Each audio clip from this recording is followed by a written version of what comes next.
videos out there of the training process, and I think that's what Vito meant by you're exposing your school by putting this out there. So, well, it's not a training video. It's studio taping, I guess.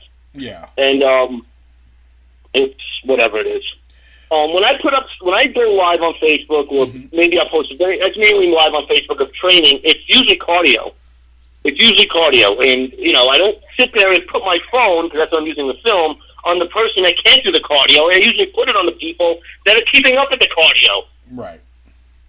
I think Just Neff wrestled Aaron Bradley. Two guys that are good. Why not film that? I didn't see nothing of that. I can't answer that. I can't. I don't know. It's like, are you trying to sabotage the school? Like, I don't understand. I doubt that. Some of the things I question, believe me. There's a lot of shit brought to my attention today. I was like, why is this guy in this spot and this guy? And you got to look at it like, yeah, you know what? Maybe things are like this because of certain people putting certain people places. Well, I posted a question to you last night, and you actually never answered me. What's that? Was I napping? If you do know, sometimes when you message me, I don't always answer right away. And then when I do, I'm like, groggy.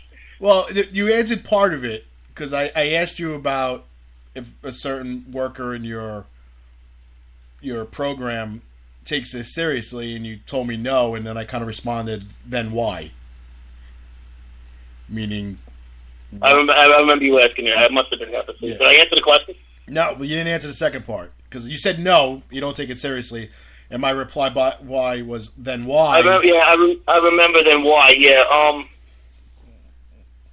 Like, why do you put up with it? Should I go back and look? I don't know.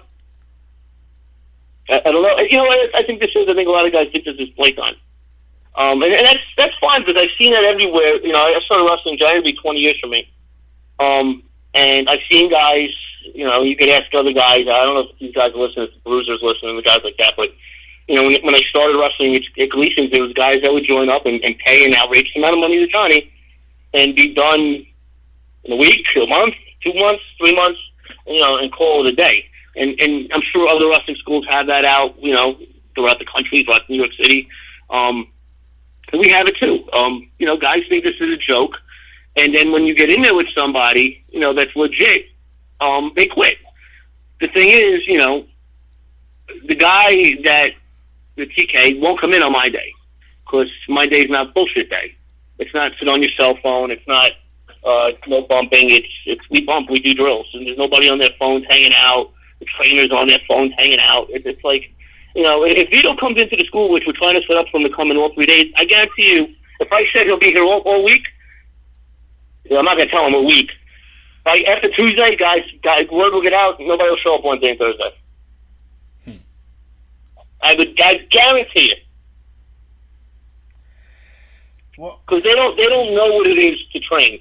They can say, "Oh, Joe did," but I was there. I got my head handed to me from him and from other Angel that was there and Larry Briscoe that was there. Jake does not know that life. Jake came into Gleason's when it was fucking playtime. Well, people are going to ask you the same questions. They're going to ask you, why do you put up with it?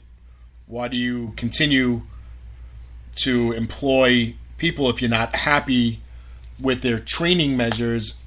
Because if they're lazy trainers, that's going to lead to lazy matches. Well, he's not. No, he's not. He's a good trainer. No. I'm sorry, not trainer. Sorry. If you are lazy during training, meaning the not Jake, the wrestlers, if they're lazy in their training, it's usually going to lead to being lazy in the ring, which is going to lead to someone getting hurt. Did you see the match that everybody's talking about right now? You talking about the match we're talking about? Yeah. Did you see the match? I saw it. It's people that don't take it seriously. And I'll be honest with you, I think the girl who's getting a lot of heat on this, because she's injured people left and right, takes it more seriously because they see her there more. She's there 2, sometimes 3 times a week. Well, credit. Where the other guy just doesn't give a fuck. Doesn't give a fuck. It's the same few people every month You got to chase around for dues. You got to ask where you been. It doesn't look any different. Doesn't give a fuck. I guarantee you'll never see him on a fucking treadmill.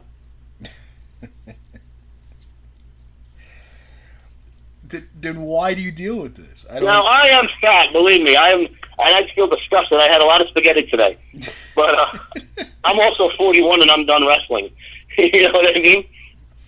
But why do you deal with it, though? Why he posted this 14 hours ago, all throughout today, up to, I'd say, 6 to 7 hours ago. There was still comments going on. Why do you keep employing stuff? Like, why do you keep employing these guys if you're not happy the way they train, the way they act, but they keep popping up on posters that they're at the next show? Well, who's on this show's poster? He's not on this poster. He's on.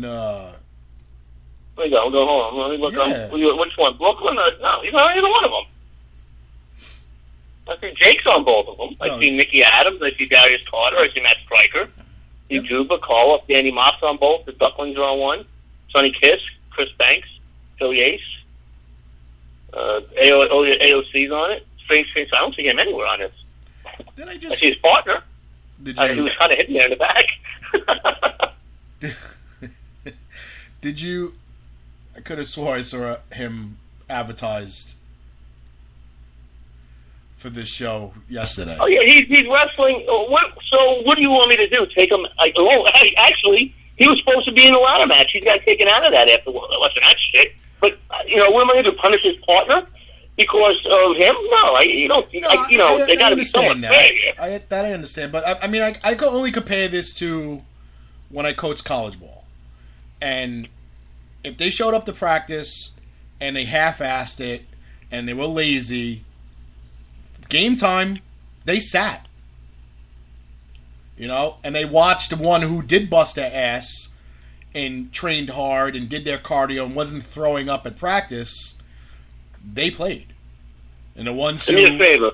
Why don't you hold on? Hold that thought. I got to use the bathroom. So just plug your guest for your upcoming event and give me 2 minutes, all right? Yeah, thanks for too much info there. But, yeah. Thanks, Joe.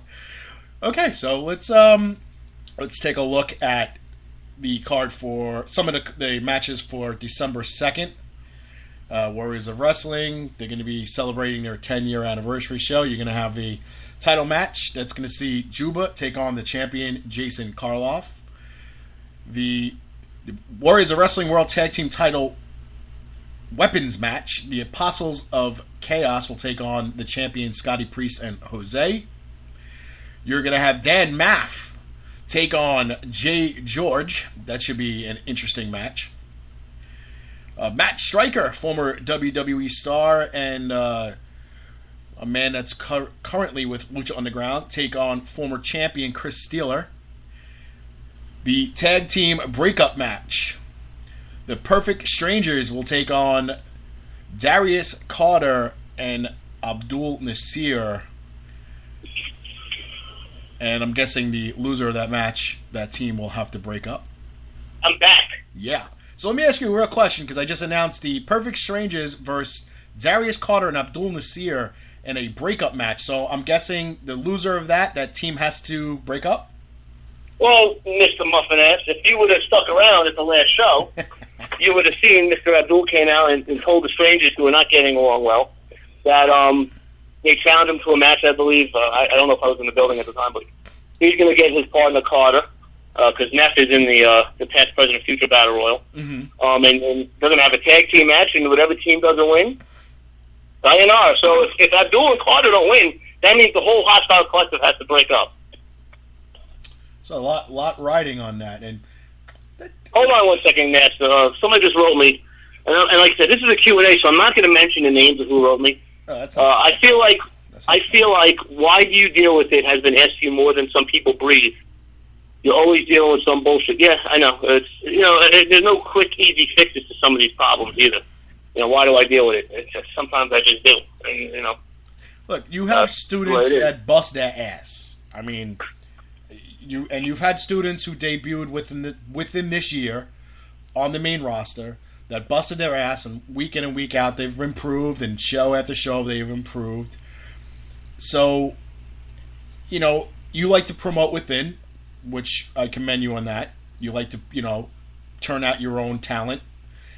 So maybe it's just time to start promoting some of these students that you feel are almost there, and start getting rid of the ones that just don't care anymore.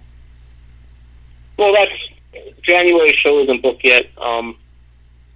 Somebody came to me and said, actually, I'll tell you, you can come to me. Well, we were talking at the game, the Thursday night game, and we were just talking. I said, how did you wind up here? I didn't remember, why you even came to Warriors. And he said to me, I'm creative. I like to do creative things. I didn't know that. And today I said to him, I said, all right, give me something. This is what we're doing in 2018. I said, except for this, write me storylines. And he said, wow, really? I said, who you got? So we'll see. All right, well, like I said, I commend you on that. You like to keep it in-house. You like to, obviously train your people the way that you feel they should be working and the way you've been taught. And you give them a chance to display that, whether it's in the school or your student showcase before your shows. And I've pretty much seen half your roster start off as students and work their way to the main roster, which I don't think I've ever seen that from another promotion, to be honest with you. I don't know. Well, WrestlePro does something similar. They use a lot of their students, I believe. They do, but I don't really see. I guess because I kind of call Warriors of Wrestling my home fed. Right. So you're more familiar with what I'm doing. Right. So, and I'm like I said, I'm not familiar with the other schools that do. House of Glory, I'm sure, uses a lot of their own homegrown guys. Mm-hmm. But we all do. We all use a mixture of other people's guys, or veteran guys, and homegrown guys. I think all me and the other two companies I mentioned do that. I'm not going to sit here and mention these shit companies because I don't know what the fuck they do. But the companies that I mentioned are legit companies with legit schools. What you mean? Companies that put belts on guys that had no training and run a YouTube show? Well, that's Rob Fury's company. I said legit companies. But but where I came from, Johnny would do student shows. Mm-hmm. He would also do outside shows, but for the most part, the regular monthly shows are school shows, and he would use his students, good or bad. He would use his students. So I still use, not everything the guy did was wrong. I still use some of that mentality. You want to build your students, because he had good students there. He had a lot of them. These guys wouldn't last with them. They can't. They just don't care. They don't care. They're in the gym. They're in the school. They're never in the gym. Excuse me. They're in the ring once a week, playing around. Yeah, I don't. Yeah. Well, all right. You're gonna have people on both sides of the spectrum that are gonna comment about this. Some are gonna say, "Why do you put up with it?" Other people are gonna say, "Well, I just got that." Right, and other people are gonna say, "Well, this won't go on if you're there." Oh, it doesn't go on if I'm there. Right. But I'm going to defend you in this way because I know you within Warriors of Wrestling and I know you away from Warriors of Wrestling. And I've told you this numerous times, that you take on way too much and you're burning yourself out. So you rely on other people, which is normal, but the trust has to be there. You have to trust that the right thing is going on while you're not there. If not, then you got to make changes. Absolutely. The problem is, the Mets are content with David Wright at third base, even though you know damn well that guy shouldn't even be in the major leagues anymore because of health problems. Yeah. And I'm just using David Wright as an example, but you know what I'm saying? And we like David Wright. I'm tired of David Wright. It's just like, come on. Have you seen him lately? Somebody posted a picture of him. They're like, our captain needs a cheeseburger. He looks like I agree with that. Yeah, he looks very skinny. But, I mean, David, it was nice to have a franchise third baseman because the Mets, if you're a Mets fan out there, the Mets have gone through more third basemen than I go through underwear. and it was nice to have a guy that played third every day, Yeah. for years. And then he had these issues and spinal issues and whatever.